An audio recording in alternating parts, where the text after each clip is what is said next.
Отворено писмо од Сдруженијето на лекари по општа и семејна медицина до министерот Филипче и премиерот Спасовски. Од нив лекарите од примарното здравство бараат помош од државата да има и за нив.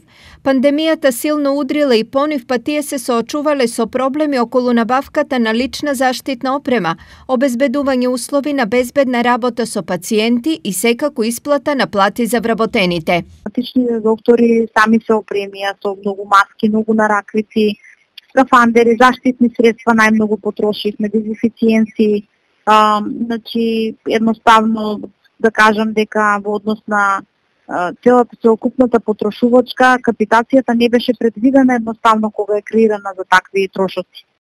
Поради ова, лекарите од државата бараат награда за сите здравствени работници, тимови на матични лекари кои се грижат за пациенти со COVID-19 во домашен третман, вредносни ваучери кои ќе можат да ги користат за набавка на средства за заштитна опрема и хигиенски материјали, покачување на бодот за капитација на 90 денари, укинување на исплата со 70 и 45% од вредноста на бодот за матични лекари со поголем број на пациенти. Во ред е и владата и државата да разгледа да помогне како што помага во одредени сектори, така да и примарното здравство еднаш да не го изостави и да го третира како рамноправен партнер во целокупното друштво.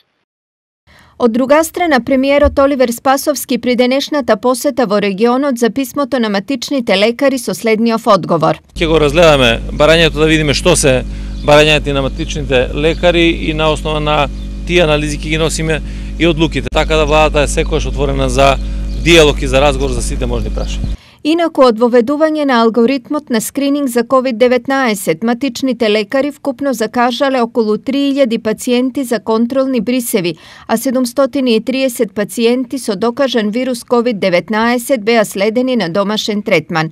Доколку не ја добијат бараната помош од државата, матичните се на став дека финансиски нема да издржат, па на некои ординации веројатно ќе се стави и клуч на врата.